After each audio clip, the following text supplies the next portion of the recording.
So very good morning. आज अपन start करने वाले हैं जो आपका जेनेटिक्स है, इसका आज अपना जो लेक्चर नंबर आपका 6 नंबर का लेक्चर है, ये आपका जेनेटिक्स का क्या है रहने वाला है। आप सबको पता है अपनी साइंस सीरीज है, ये अपनी चल रही है, बैच अपना चल रहा है। इसके अंदर सबसे पहले अपन ने जूलॉजी को लिया था और जूलॉजी ऑलमोस्ट अपनी कंप्लीट होने वाली है। और आज अपन जो आपकी जेनेटिक्स है, इस जेनेटिक्स के अंदर जो मोलिकुलर जेनेटिक्स है, मेंडल वाली जेनेटिक्स को अपन ने कंप्लीट कर लिया था।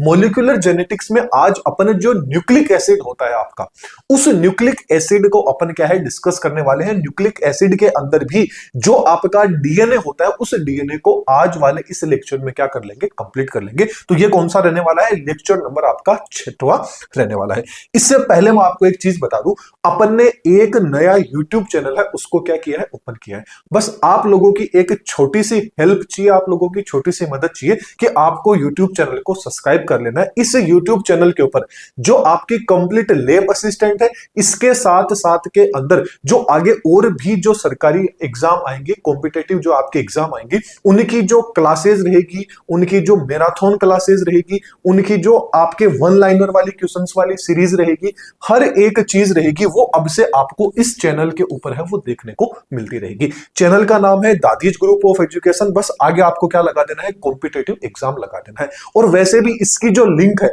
वो लिंक मैं आपको नीचे डिस्क्रिप्शन बॉक्स में भी दे दूंगा, तो एक बार जाइएगा। जिस तरह से इस चैनल को प्यार दिया है, वैसे ही इस चैनल को भी आपके सपोर्ट की है वो क्या रहने वाली है, जरूरत रहने वाली है। तो एक बार इस चैनल को भी क्या है आप सपोर्ट कीजिएगा, सब्सक्राइब कर लीजिएगा। अब अपन बात कर लेते हैं, थोड़ा सा एक्स्ट्रा और बता देता हूं, 2 ही मिनट लगेगी, कि जो आपकी टेस्ट सीरीज है वो भी अपन ने फ्री के अंदर लॉन्च कर रखी है लैब असिस्टेंट की।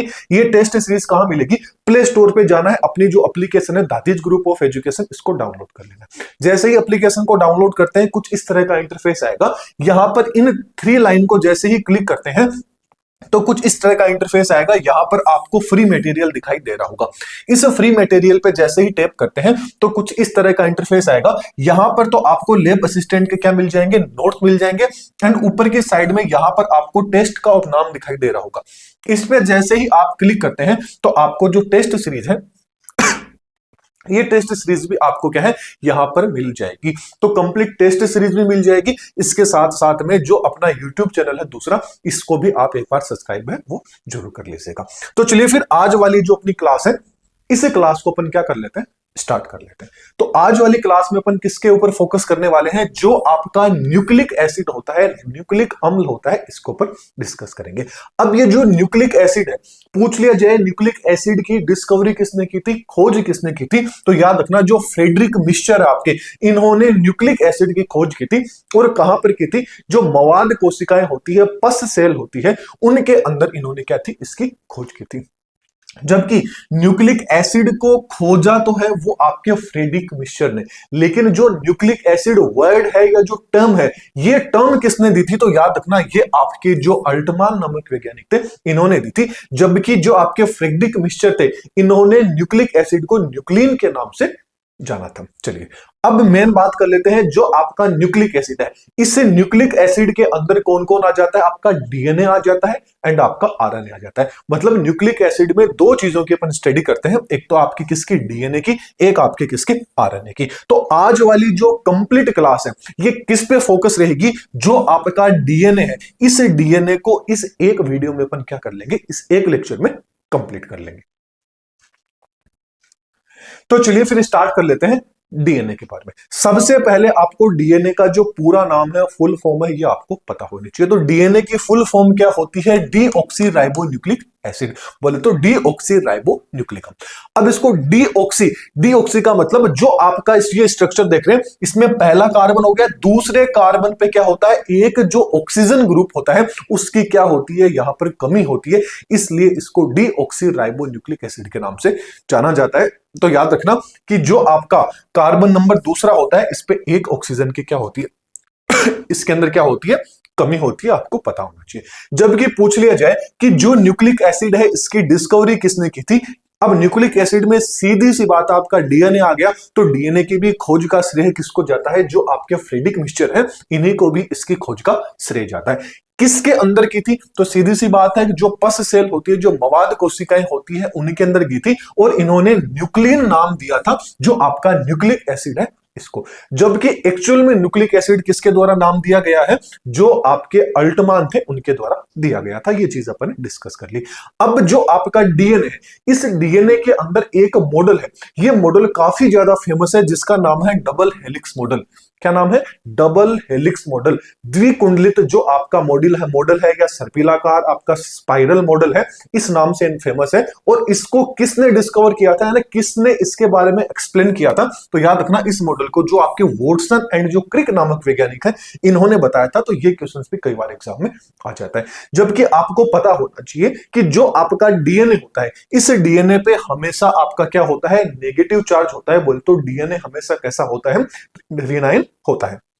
जबकि नेचर के अंदर कैसा होता है? ये थोड़ा आपका एसिडिक होता है, जो आपका डीएनए होता है। कहां पर प्रेजेंट होता है? तो जो आपके सेल का जो न्यूक्लियस होता है, केंद्रक होता है, उसके अंदर आपका जो डीएनए है, ये डीएनए आखिरकार क्या होता है?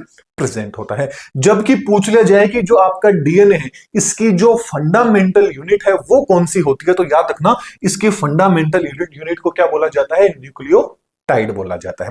अब एक चीज याद रखना कि जो आपका डीएनए होता है, इसका मोलिकुलर वेट कितना होता है? तो डीएनए का मोलिकुलर वेट कितना होता है? 10 की पावर 6 से लेकर 10 की पावर 9 डाल्टन तक क्या होता है? इसका मोलिकुलर वेट होता है। ये आपको पता होना चाहिए। इसके साथ साथ में डीऑक्सी राइबो न्यूक्लिक एसिड का मतलब हो गया कि कार्बन नंबर 2 के ऊपर क्या होता है? ऑक्सीजन अब्सेंट होता है आपके डीएनए में एंड आरएनए में। ये काफी ज्यादा डिफरेंस है, आपको पता होना चाहिए। चलिए अब बात कर लेते हैं कि जो डीएनए होता है, ये किससे मिलके बना होता है, या ओवरऑल बोले तो डीएनए में कौन कौन सी चीजें होती है, ये प्रेजेंट होती हैं। तो जो आपका डीएनए होता है, इस डीएनए में जो आपके नाइट्रोजनी क्षार होते हैं, वो नाइट्रोजनी क्षार प्रेजेंट होते हैं। नाइट्रोजनी क्षार कौन से होंगे? आपके प्यूरिन एंड आपके पिरिमिडिन हो जाते हैं।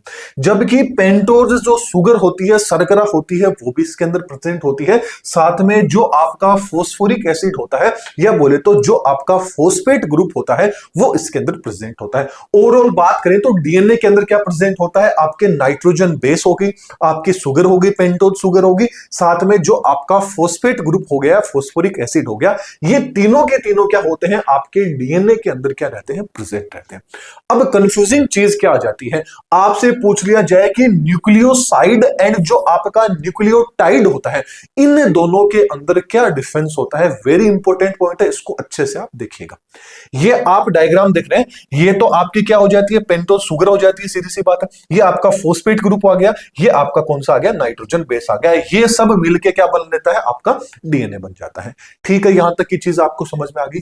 अब आपको न्यूक्लियोसाइड एंड न्यूक्लियोटाइड, इन दोनों में डिफरेंस पता होना चाहिए। और आपको देख के ही पता चल रहा होगा कि जब आपका नाइट्रोजन बेस होता है, मतलब नाइट्रोजनी क्षार बोले तो प्यूरिन एंड पिरिमिडिन, साथ में जो पेंटोज शर्करा होती है, ये जब मिल जाते हैं उसको तब वो क्या बना लेते हैं? न्यूक्लियोसाइड बना लेते हैं। बोले तो आपके nitrogen base and pentose sugar, इन दोनों को कंबाइंड रूप से क्या बोला जाता है? न्यूक्लियोसाइड बोला जाता है। जबकि न्यूक्लियोटाइड की बात करें तो न्यूक्लियोटाइड के अंदर जो आपके नाइट्रोजन बेस होगी, पेंटोज शुगर होगी, साथ में जो फोस्फेट आपका ग्रुप हो गया, फोस्फोरिक एसिड हो गया, ये तीनों के तीनों मिला के किसका निर्माण करते हैं? फोस्फेट। इन तीनों को कंबाइंड रूप से क्या बोला जाता है? न्यूक्लियोटाइड बोला जाता है। तो न्यूक्लियोसाइड एंड न्यूक्लियोटाइड ये काफी ज्यादा इंपॉर्टेंट है। यहीं पे क्या हो जाता है? क्वेश्चन फंस जाता है। तो ये चीज आपको याद रखनी होगी। और यहाँ पे डायग्राम में भी आप देख सकते हैं, ये nitrogen base and pentose sugar, ये दोनों मिलके क्या बना लेते हैं? न्यूक्लियोसाइड बना लेते हैं। जबकि जो आपका नाइट्रोजन बेस हो गया, पेंटोज शुगर हो गया, इसके अलावा फोस्फेट ग्रुप हो गया, ये मिलके आपके न्यूक्लियोटाइड का निर्माण कर लेते हैं। ये आपको पता होना चाहिए। चलिए अब बात कर लेते हैं नाइट्रोजन बेस के बारे में। तो जो आपका नाइट्रोजन बेस होता है, ये किससे बना होता है? दो चीजों से मिलकर बना होता है। एक तो आपका प्यूरिन आ गया, एक आपका क्या आ जाता है? पिरिमिडिन आ जाता है। जो आपका प्यूरिन होता है, इस प्यूरिन के अंदर क्या प्रेजेंट होता है? एडेनिन एंड आपका ग्वानोसिन प्रेजेंट होता है। बोले तो ग्वानिन प्रेजेंट होता है।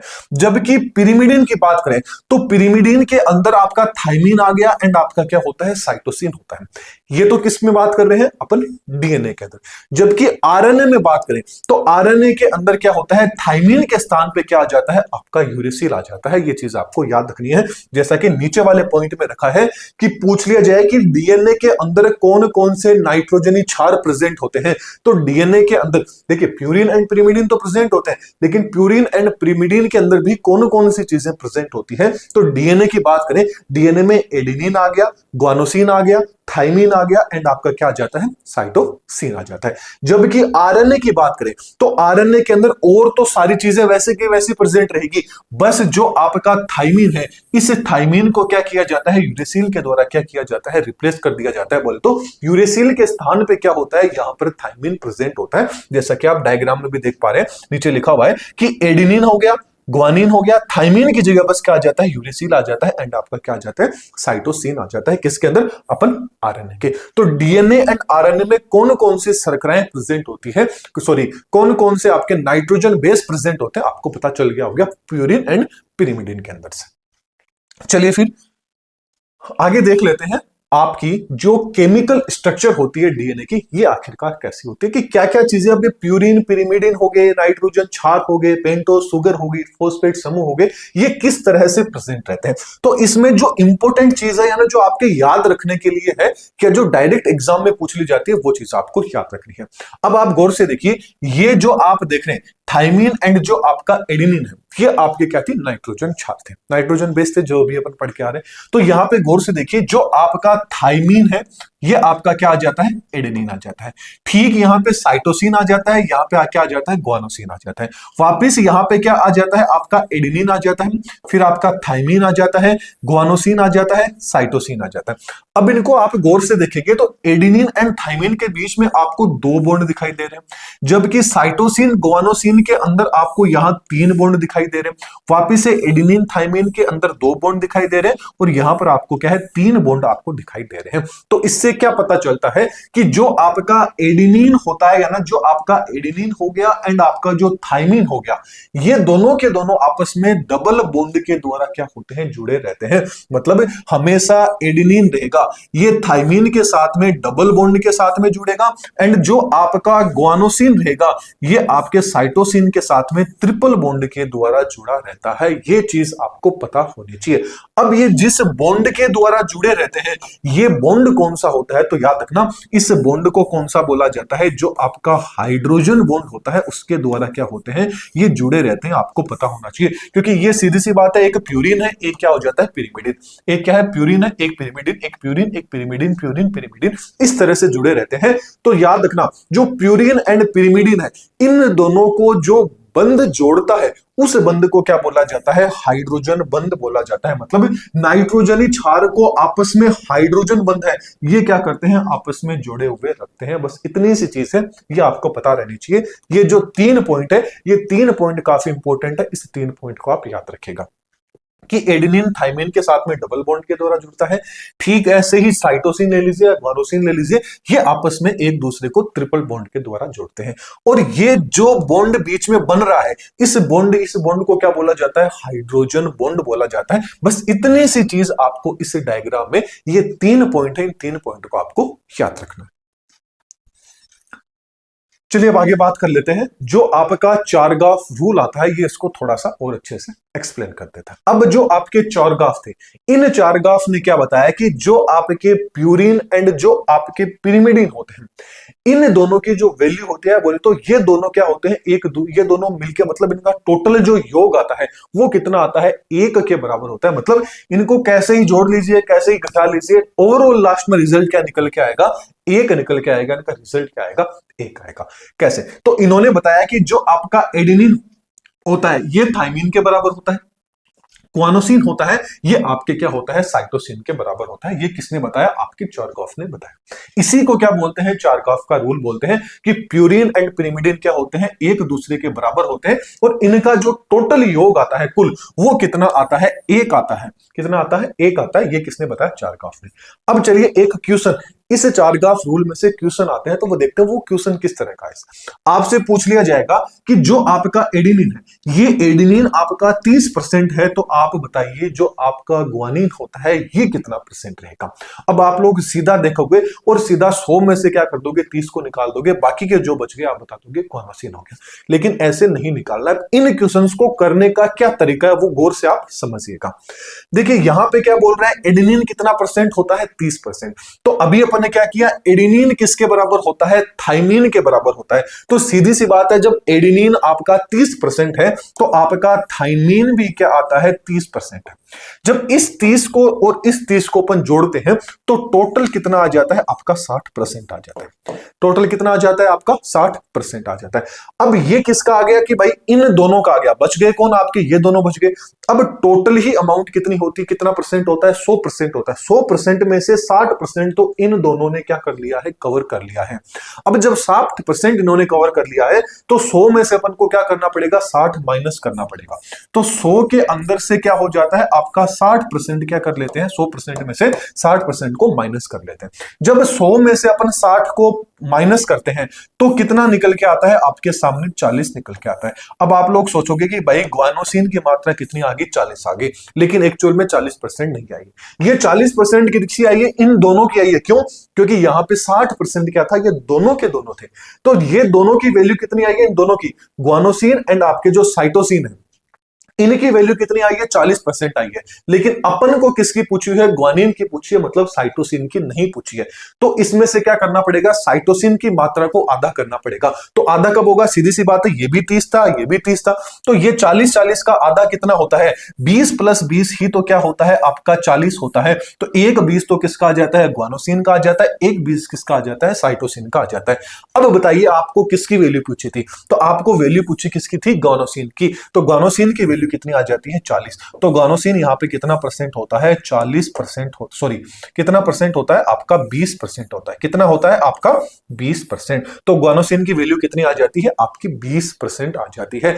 इस तरह से ये चीज आपको याद रखनी है, बस इतना सा आप याद रखिएगा। अब इसको शॉर्टकट के अंदर यदि मैं समझाऊं एक ही लाइन के अंदर, तो गौर से समझिएगा कि भाई यहां पर देखिए आप गौर से, आपका एडेनिन कितना परसेंट है, 30%। कितना परसेंट है आपका, 30% है। अब सीधी सी बात है, एडेनिन किसके बराबर होता है, थाइमिन के। तो सीधी सी बात है, ये दोनों बराबर रहेंगे, ये दोनों हमेशा क्या रहेंगे, आपके बराबर रहेंगे। अब ये भी 30, ये भी आपका 30 है, तो ये भी आपका क्या आ जाएगा, 30 आ जाएगा। बाकी की जो भी वैल्यू आएगी, ये भी 30 आ जाएगा, ये भी 30 आ जाएगा। मतलब सॉरी, अब 30-30 कितने हो गए, 60 हो गए, बच के कितना, 40 के आधे आधे कितने हो गए, 20-20। इससे अच्छा है, जब एडेनिन ही 30 दे रखा है तो ग्वानोसिन क्या होगा, आप सीधा ही आधा कर लीजिए ना, 50 कर लीजिए ना। 50 में से आप 30 को माइनस कर देंगे तो कितना आ जाएगा, 20। तो आपका एडेनिन कितना, सॉरी आपका ग्वानोसिन कितना आ जाता है, 20% आ जाता है। बस ये जल्दी से एग्जाम के अंदर क्वेश्चंस करने की ट्रिक होती है। बाकी जो मैंने तरीका बताया वैसे आप कर लेते हैं तो आपको थोड़ा सा टाइम लगेगा, लेकिन एग्जैक्ट वैल्यू आ जाएगी। बस यहां पर थोड़ा सा तरीका है, थोड़ा सा माइंड लगाइए कि जब एडेनिन ही 30% है, पूछा ग्वानोसिन है तो ये इसके बराबर होगा, तो क्यों न अपन इसको आधा ही करके 50% में से 30% माइनस कर दे, तो 20% ग्वानोसिन आ जाएगा। ये क्वेश्चन तो मैंने बता दिया। अब ये वाला जो क्वेश्चन है ये आपको करके आना है कि जब आपका थाइमिन है, इस थाइमिन की वैल्यू 28 है, तो जो आपका साइटोसिन है, इस साइटोसिन की वैल्यू कितनी रहेगी। ये क्वेश्चंस आप मेरे को कमेंट बॉक्स में इसका जवाब दे दीजिएगा। चलिए फिर आगे बढ़ते हैं। अब आगे बढ़ लेते हैं डीएनए की जो स्ट्रक्चर है, जो संरचना है उसके बारे में। तो जो डीएनए की स्ट्रक्चर को सबसे अच्छे तरीके से एक मॉडल आया था, उस मॉडल के द्वारा समझाया गया था। उस मॉडल का नाम क्या होता है, डबल हेलिक्स मॉडल। कि डबल हेलिक्स जो मॉडल होता है, द्विकुंडलित जो आपका नियम है या द्विकुंडलित सर्पिलाकार नियम, स्पाइरल रूल है, ये किसने दिया था, आपके वॉटसन एंड क्रिक द्वारा दिया गया था। और डीएनए की सबसे बेस्ट तरीके से समझाया इन्हीं दोनों ने समझाया था। अब बात करते हैं इन दोनों ने क्या समझाया, क्या क्या चीज बताई। तो मेन डीएनए से रिलेटेड कुछ पॉइंट है, उन पॉइंट्स को अपन समझेंगे। डायरेक्ट उन पॉइंट में से ही आपके क्वेश्चन है वो एग्जाम में आ जाते हैं। ये आपके सामने क्या है, द्विकुंडलित जो आपका डीएनए है, इस डीएनए की क्या आ जाती है, स्ट्रक्चर आ जाती है। सबसे पहले बात करें तो याद रखना, जो डीएनए होता है ये हमेशा डबल हेलिकल होता है। कैसा होता है, डबल हेलिकल, मतलब दो स्टैंड यहां पर रोल प्ले करेंगे। पहला स्टैंड ये हो गया, दूसरा स्टैंड आपका ये हो गया। तो बोल तो ये पहला स्टैंड, ये दूसरा स्टैंड, तो दो आपके स्टैंड होते हैं, ये डीएनए से मिलकर बने होते हैं और दोनों क्या होते हैं, एक दूसरे के ट्विस्टेड होते हैं, एक दूसरे के क्या होते हैं, इस तरह से ट्विस्टेड होते हैं जो आपके डीएनए के स्ट्रक्चर होती है। अब हमेशा ये घूमेंगे, डबल स्टैंडर्ड है तो घूमेंगे तो ये हमेशा जो क्लॉकवाइज होती है, जिस तरह से आपकी घड़ी घूमती है उसी तरीके से क्या होते हैं, इस तरह से क्या होते हैं, एक दूसरे से रोटेट होते हैं। तो हमेशा याद रखना आपका जो डीएनए होता है इसका रोटेशन कैसा होता है, हमेशा क्लॉकवाइज होता है, न कि एंटी क्लॉकवाइज। बस इतना चीज आपको याद रखनी है। पहला पॉइंट तो ये आ गया। दूसरा इन्होंने बताया कि जो आपका डीएनए है, इस डीएनए की जो यूनिट होती है इसको क्या बोला जाता है, न्यूक्लियोटाइड बोला जाता है। इसके साथ साथ में ये जो दोनों के दोनों आपके स्टैंड है, ये स्टैंड क्या होते हैं, एंटी पैरेलल होते हैं, बोले तो एक दूसरे के विपरीत होते हैं। एक दूसरे के विपरीत मतलब मान लीजिए यहां पर 3 डेज है, नीचे 5 डेज है, तो ऊपर की साइड में 5 डेज रहेगा, नीचे की साइड में 3 डेज रहेगा, मतलब दोनों क्या होंगे, ऐसे एक दूसरे के विपरीत रहेंगे। बस इतनी तरीके से आप समझ लेना कि दोनों के दोनों स्टैंड क्या होते हैं, एक दूसरे के क्या होते हैं, एंटी पैरेलल होते हैं, एक दूसरे के विपरीत होते हैं। चलिए आगे बात कर लेते हैं। इनके अंदर नाइट्रोजन जो आपके बेस होते हैं, नाइट्रोजनी क्षार होते हैं, वो प्रेजेंट होते हैं। कौन कौन से, प्यूरिन एंड आपके पिरिमिडिन नाइट्रोजन बेस होते हैं, ये प्रेजेंट होते हैं। जैसे यहां पे एडेनिन आ गया, यहां पे थाइमिन, एक प्यूरिन आ गया, एक पिरिमिडिन आ गया, साइटोसिन आ गया, ग्वानोसिन आ गया, वापिस एडेनिन आ गया, थाइमिन आ गया। इस तरह से क्या होते हैं, ये प्रेजेंट होते हैं नाइट्रोजनी क्षार। और जो आपका एडेनिन एंड थाइमिन रहेगा, ये हमेशा डबल बॉन्ड से जुड़ा रहेगा। साइटोसिन ग्वानोसिन रहेगा, ये हमेशा ट्रिपल बॉन्ड के द्वारा जुड़ा रहेगा। ये क्या बता दिया, इन्होंने बता दिया। इसके अलावा इन्होंने बताया कि इनका जो डायामीटर होता है, वो डायामीटर कितना होता है, आपका 20 एंगस्ट्रॉम होता है। मतलब ये जो आपका डीएनए है, इस डीएनए का ये वाला जो डायामीटर है, मतलब ये पहला हो गया, मतलब ये डबल हेलिक्स डीएनए था, इनका ये वाला जो डायामीटर है, ये वाला जो डायामीटर है, ये डायामीटर कितना होता है, 20 एंगस्ट्रॉम होता है। ये चीज आपको याद रखनी है।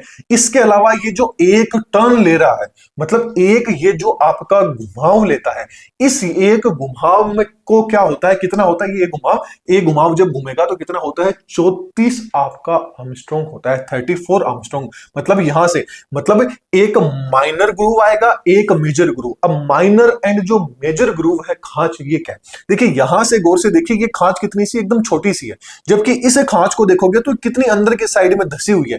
तो ये जो छोटी है इसको तो क्या बोला जाता है, माइनर ग्रूव बोला जाता है, और ये जो बड़ी वाली है इसको मेजर ग्रूव के नाम से जाना जाता है। एक माइनर ग्रूव से लेके जो मेजर ग्रूव तक का ये जो रोटेशन है, एक माइनर से लेके एक मेजर तक का ये जो रोटेशन है, ये कितना लंबाई होती है, कितना आर्मस्ट्रॉन्ग की होती है, तो याद रखना ये टर्न कितना होता है, आपका 34 आर्मस्ट्रॉन्ग का एक टर्न होता है। ये चीज आपको याद रखनी है। इसके अलावा ये जो आपका पूरा का पूरा जो एक टर्न लिया जा रहा है, इस एक टर्न के अंदर हमेशा 10 पेयर जो आपके न्यूक्लियोटाइड्स हैं, ये प्रेजेंट होंगे। कौन, जो आपके मैंने बताया था ना, एडेनिन आ गया, थाइमिन आ गया, साइटोसिन आ गया, ग्वानोसिन हो गया, ये जो जुड़े रहते हैं, ये कितने होते हैं, इनकी संख्या एक रोटेशन के अंदर कितनी होती है, 10 होती है, 10 पेयर होती है। ये आपको पता होना चाहिए। इसके अलावा ये जो एक, मतलब ये जो आप देख रहे हैं एडेनिन एंड जो साइटोसिन है, इन दोनों के बीच की ये जो दूरी है, ये कितनी होती है, ये जो डिस्टेंस है, ये कितनी होती है, 3.4 एंगस्ट्रॉम होती है। ये आपको पता होना चाहिए। तो ये कुछ डेटा है, इस डेटा को आपको याद रखना है। वेरी वेरी इंपॉर्टेंट डेटा है कि कौन सी जगह क्या होता है। जैसे एक बार फिर से मैं यदि आपको बता दूं, ये माइनर ग्रूव होती है, ये आपकी मेजर होती है। माइनर वाली कौन सी होगी, छोटी, और मेजर कौन सी होगी, बड़ी। यहां से लेके यहां तक ये जो एक टर्न है, ये एक टर्न कितना होता है, आपका 34 आर्मस्ट्रॉन्ग होता है, राइट। और ये वाली जो दूरी है, ये कितनी होती है, जो व्यास होता है, ये कितना होता है आपका 20 आर्मस्ट्रॉन्ग होता है। जो डायमीटर होता है कितना होता है, 20 आर्मस्ट्रॉन्ग होता है। 3 डेज एंड जो 5 डेज के बीच में ये वाली जो दूरी है ना, ये जो दूरी है 3 डेज से 5 डेज के बाद में दोनों हेलिक्स के बीच की दूरी, ये कितनी होती है, 20 आर्मस्ट्रॉन्ग होती है। ठीक ऐसे ही ये जो बेस पेयर होते हैं, मतलब बड़े से लेके छोटी जो ग्रूव है, माइनर से लेके मेजर तक, यहां तक जो आपके नाइट्रोजनी क्षार जुड़े रहेंगे, वो टोटल कितने रहेंगे, 10 जोड़े रहेंगे। एडेनिन हो गया, थाइमिन हो गया। अब ये जो एक एक पेयर जुड़ा हुआ रहेगा, ऐसे एक एक पेयर जुड़े रहेंगे, ऐसे 10 पेयर रहेंगे। अब इन दोनों के बीच की दूरी रहेगी वो कितनी रहेगी? 3.4 आर्मस्ट्रांग रहती है कि एक जो आपका टर्न होता है, मतलब जो आपका बेस पेयर होता है, मतलब एक पूरे टर्न के अंदर आपके कितने टोटल 10 पेयर है। इन 10 पेयर में से पहले एंड जो दूसरा बेस पेयर रहेगा, इनके बीच की ये डिस्टेंस है, ये कितनी रहेगी? 3.4 आर्मस्ट्रांग रहेगी। ये चीज आपको पता होनी चाहिए। ये जो सारी की सारी जो स्ट्रक्चर है डीएनए की, इसको सबसे मान्य की गई। इसके लिए जो आपके वॉटसन एंड जो क्रिक है, इनको क्या है? नोबेल प्राइज दिया गया था। तो ये क्वेश्चन पूछ लिया जाता है कि इनको नोबेल प्राइज कब दिया गया? तो नोबेल प्राइज कब दिया गया था? 1962 में क्रिक एंड वॉटसन को डबल हेलिक्स मॉडल समझाने के लिए नोबेल प्राइज दिया गया था। इसके साथ साथ में एक वैज्ञानिक और थे जिनका नाम है विल्किंस। जो आपके विल्किंस नामक वैज्ञानिक थे, इन्होंने भी डीएनए की एक स्ट्रक्चर बताई थी, डीएनए का एक मॉडल बताया था जिसका नाम है x ray crystallography model.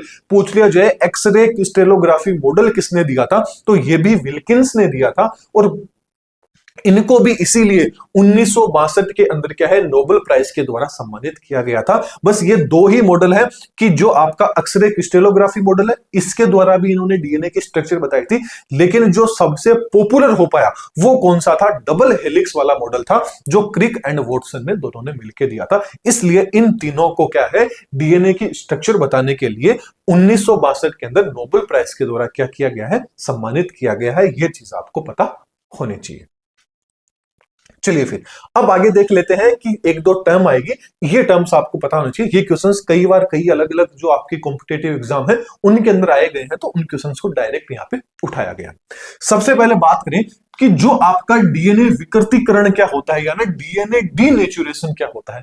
DNA denaturation मतलब डीनेचुरेशन मतलब डीएनए के जो श्रृंखलाएं होती है, डीएनए के जो स्ट्रैंड होते हैं, वो यदि टूट जाएंगे तो उसको क्या बोलेंगे? डीएनए विकृतीकरण बोलेंगे। ये कब टूटेंगे? एक फैक्टर है, वो कौन सा होता है? तापमान। यदि अपन डीएनए को ज्यादा टेम्परेचर दे देंगे, हाई टेम्परेचर दे देंगे, तो डीएनए के जो कुंडलित हुए स्ट्रक्चर है, ये क्या हो जाएगी? डीजनरेट हो जाएगी, बोले तो डीनेचुरेट हो जाएगी, टूट जाएगी। यही क्या होता है? आपका डीनेचुरेशन कहलाता है। मतलब ज्यादा तापमान पर डीएनए की दोनों श्रृंखलाएं क्या होती है? एक दूसरे से अलग हो जाती है। दूसरा आ जाता है जस्ट अपोजिट, डीएनए आलिंगन। डीएनए आलिंगन का मतलब क्या हो गया? डीएनए पुनर्निर्माण। मतलब टेम्परेचर यदि कम कर दिया जाएगा, यदि कम टेम्परेचर पर क्या होंगे? डीएनए की दोनों कुंडलियां होती है ये आपस में वापस से जुड़ जाती है। तो इन दोनों का आपको पता है होना चाहिए कि डीनेचुरेशन क्या होता है, डी एलिंगन क्या होता है। डीनेचुरेशन का मतलब होता है टूटना, एलिंगन का मतलब होता है किसी चीज का जुड़ना। जबकि यहां पर आप देख रहे हैं कि जिस भी पूछ लिया जाए कि भाई जीसी टाइप का डीएनए क्या होता है, यहां पे देखिए जीसी का मतलब ग्वानोसिन एंड साइटोसिन से हो गया। मतलब जिस डीएनए के अंदर ग्वानोसिन एंड जो साइटोसिन जो आपके क्षार युग्मक है, नाइट्रोजन बेसेस है, यदि इनकी संख्या किसी डीएनए के अंदर ज्यादा है तो उसको तो क्या बोलेंगे? ग्वानोसिन साइटोसिन टाइप का डीएनए बोलेंगे। ये डीएनए किसमें देखने को मिलेगा? प्रोकैरियोटिक सेल में। पूछ लिया जाए ग्वानोसिन एंड जो आपका साइटोसिन टाइप का डीएनए है, ये किसमें ज्यादातर देखने को मिलता है? तो आपके जो प्रोकैरियोट्स होते हैं, प्रोकैरियोटिक सेल होती है, उसमें देखने को मिलता है ग्वानोसिन एंड आपके साइटोसिन। जस्ट आगे आ जाए, उल्टा हो जाए कि यदि एडेनिन एंड जो आपका थाइमिन है, ए एंड टी टाइप का डीएनए किसमें देखने को मिलेगा? तो ए एंड टी टाइप के डीएनए का मतलब हो गया कि जिस डीएनए में एडेनिन एंड थाइमिन क्षार युग्मकों की नाइट्रोजन बेसेस की संख्या क्या होगी? ज्यादा होगी, तो उनको एडेनिन थाइमिन टाइप का अपन क्या बोल देंगे? डीएनए बोल देंगे। ये किसमें देखने को मिलेगा? जो आपके यूकेरियोटिक सेल होती है ना, जो आपके यूकेरियोट्स होते हैं, उन यूकेरियोट्स के अंदर ये वाला आपको क्या है? देखने को मिल जाता है। जबकि दो पॉइंट आपको याद रखने हैं। पूछ लिया जाए कि जो आपका ग्वानोसिन एंड जो साइटोसिन आपके टाइप का जो डीएनए है, इसका जो गलनांक होता है वो ज्यादा होता है, इसका गलनांक क्या होता है? आपका एटी का क्या होता है? कम होता है। जबकि प्रोकैरियोटिक कोशिका का गलनांक सीधी सी बात है ज्यादा हो गया, एंड यूकेरियोटिक कोशिका का गलनांक क्या हो जाता है? कम हो जाता है। एक दूसरे के एग्जांपल है तो आप समझ ही गए होंगे कि सीधी सी बात है इसका गलनांक ज्यादा है तो इसका भी गलनांक सीधी सी बात है ज्यादा होना ही है। बस ये चीज है वो आपको ध्यान होनी चाहिए, इनका गलनांक क्या होता है? हमेशा कम होता है। चलिए अब बात कर लेते हैं डीएनए से रिलेटेड कुछ आपके एंजाइम्स। ये जो एंजाइम्स है ये आपके ज्यादातर बायोकेमिस्ट्री मतलब जो आपकी बायोटेक्नोलॉजी होती है या जो मोलिकुलर बायोलॉजी है आगे जो अपन पढ़ेंगे, फिलहाल आपके इस सिलेबस के अंदर तो नहीं है। यदि आप कॉलेज में पढ़ते हैं 11 12 में पढ़ते हैं तो वहां पे है, लेकिन आपके लैब असिस्टेंट वाले सिलेबस में इतना नहीं है। बस इनके जो एंजाइम्स है ये एंजाइम्स आपको पता होना चाहिए कि ये एंजाइम्स कई बार पूछ लिए जाते हैं। तो बात कर लेते हैं सबसे पहले डीएनए से रिलेटेड कौन कौन से एंजाइम है। पहला आ जाता है न्यूक्लियस एंजाइम। तो जो आपका न्यूक्लियस एंजाइम होता है, देखिए न्यूक्लियस एंजाइम ये क्या करेगा, डीएनए को काटने के अंदर इसका यूज लिया जाता है। यदि डीएनए को अपन को दो हिस्सों में तोड़ना है, उसके बॉन्ड अपन को ब्रेक करने हैं, तो उसके लिए जो एंजाइम काम में लिया जाता है उसको न्यूक्लियस एंजाइम बोला जाता है। ये न्यूक्लियस एंजाइम कितने तरह का होता है, दो तरह का हो सकता है। एक तो हो सकता है एक्सोन्यूक्लियस, एक हो सकता है आपका एंडोन्यूक्लियस। नाम से ही पता चल रहा है, एक्सो का मतलब बाहर से, मतलब डीएनए के यदि सिरे होते हैं, डीएनए के जो किनारे हैं उसको काटना होगा तब तो अपन एक्सोन्यूक्लियस एंजाइम है इसका काम लेंगे। जबकि डीएनए को अंदर से तोड़ना है, उसके बंध वगैरह अंदर से तोड़ने हैं, तो उसके लिए अपन को क्या है, एंडोन्यूक्लियस जो एंजाइम है इस एंजाइम को यूज लिया जाता है। इसके अलावा आपसे कई बार ये क्वेश्चन जरूर पूछ लिया जाएगा कि जो मोलिकुलर सीजर होती है ना, आणविक जो आपकी कैंची होती है, वो कौन से एंजाइम्स को बोला जाता है। तो याद रखना, जो आपका एंडोन्यूक्लियस एंजाइम है या जो न्यूक्लियस एंजाइम है इसको क्या बोला जाता है, आणविक कैंची बोला जाता है। ये चीज आपको याद रखनी है। पूछ लिया जाए कि कौन से को, तो याद रखना एंडोन्यूक्लियस ऑप्शन में आ जाए तो एंडोन्यूक्लियस हो गया, न्यूक्लियस ऑप्शन में आ जाए तो न्यूक्लियस हो जाएगा। दोनों साथ में बिल्कुल भी नहीं आएंगे। चलिए अगला आ जाता है एक और कि जो रिस्ट्रिक्शन एंजाइम हो गया या जो आपका प्रतिबंधक एंजाइम हो गया, ये क्या होता है। तो यदि डीएनए को किसी विशिष्ट या ना कुछ स्पेसिफिक जगह से यदि काटना हो तो उसके लिए जिस एंजाइम का यूज लिया जाता है उसको रिस्ट्रिक्शन एंजाइम के नाम से जाना जाता है। ये चीज आपको पता होनी चाहिए।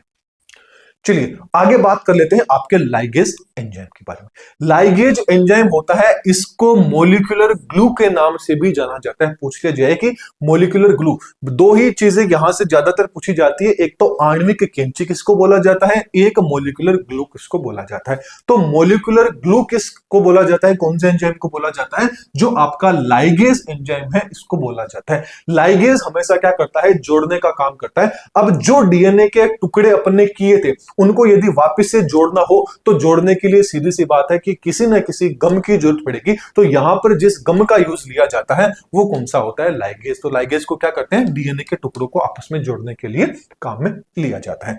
अगला आ जाता है पॉलीमरेज एंजाइम।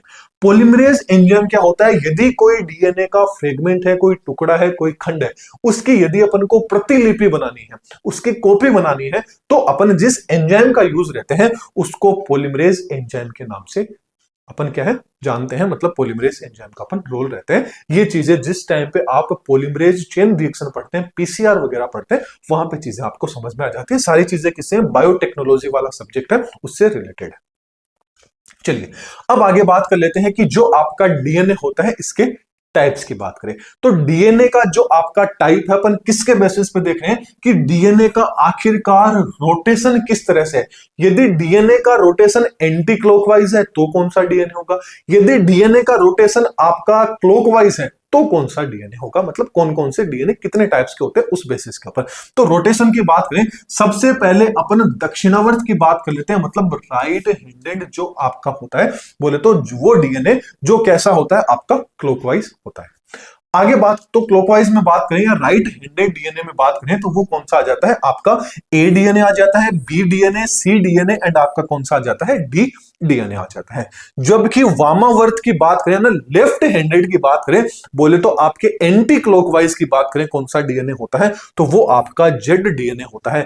इनके आपको नाम पता होने चाहिए कि आपका राइट हैंडेड डीएनए कौन सा होता है, लेफ्ट हैंडेड कौन सा होता है, बोले तो क्लॉकवाइज एंड आपके एंटी क्लॉकवाइज। तो यहां पे कौन सा आ गया, ए बी सी डी क्या हो जाता है, आपका राइट आ जाता है। लास्ट में कौन सा बच गया, जेड बच गया, जो आपका क्या होता है, लेफ्ट हैंडेड डीएनए होता है। अब इनके बारे में 2-3 पॉइंट है, वो पॉइंट अपन पढ़ लेते हैं।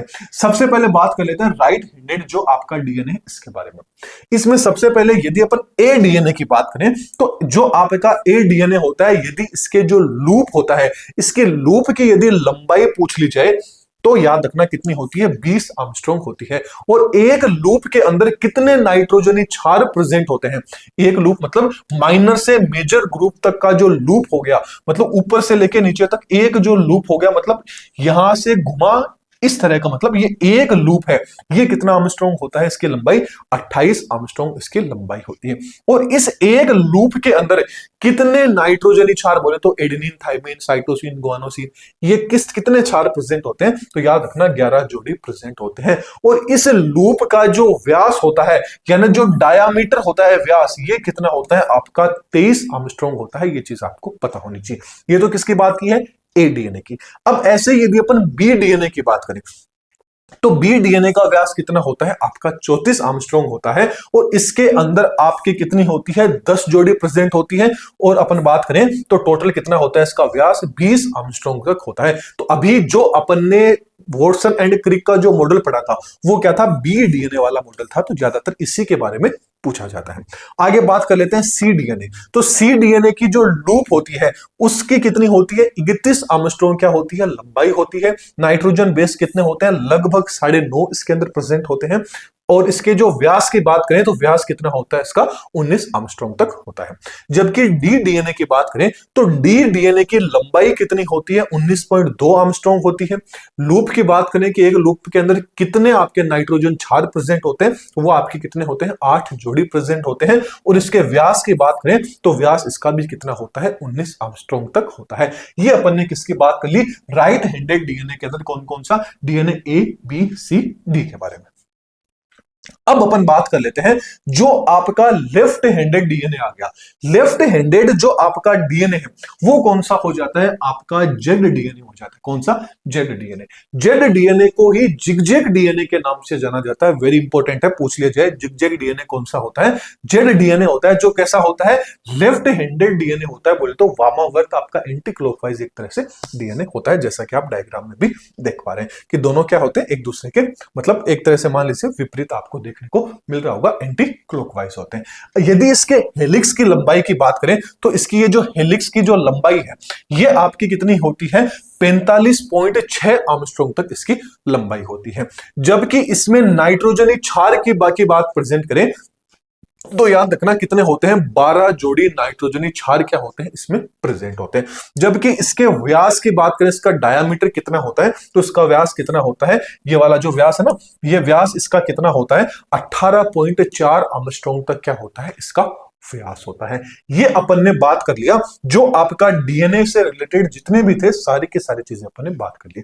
इसके अलावा एक बार आप सबसे रिक्वेस्ट है कि जो अपना नया यूट्यूब के ऊपर चैनल आया है दातिश group of education competitive exam, एक बार इस चैनल को सब्सक्राइब जरूर कर लीजिएगा। यहां पर भी आपको इसी चैनल की तरह काफी बेनिफिशियल कंटेंट है वो देखने को मिलता रहेगा। इसके साथ साथ में जो प्ले स्टोर के ऊपर अपनी एप्लीकेशन है, इस एप्लीकेशन को भी आप विजिट है वो जरूर कीजिएगा, जहां पर आपको लैब असिस्टेंट के हो गए, आगे आने वाली और भी आपके एग्जाम्स रहेंगे, उनके नोट्स हो गए, टेस्ट सीरीज हो गई, ये सारी चीज आपको मिलती रहेगी। इसके अलावा आप और कौन कौन से एग्जाम की तैयारी कर रहे हैं वो भी आप कमेंट्स के समय बता दीजिएगा। एंड ये जितने भी अपने सोशल मीडिया है इनको भी आप फॉलो कर लीजिएगा लेटेस्ट अपडेट के लिए। तो चलिए फिर अगले वीडियो में फिर मिलते हैं। कोई भी डाउट रहता है तो आप कमेंट सेक्शन में पूछ सकते हैं। वीडियो पसंद आए तो वीडियो को लाइक कीजिएगा, चैनल पे नए हैं तो चैनल को सब्सक्राइब कीजिएगा, दोनों चैनल को सब्सक्राइब कर दीजिएगा। तो चलिए फिर अगले लेक्चर के अंदर फिर मिलते हैं। Thank you.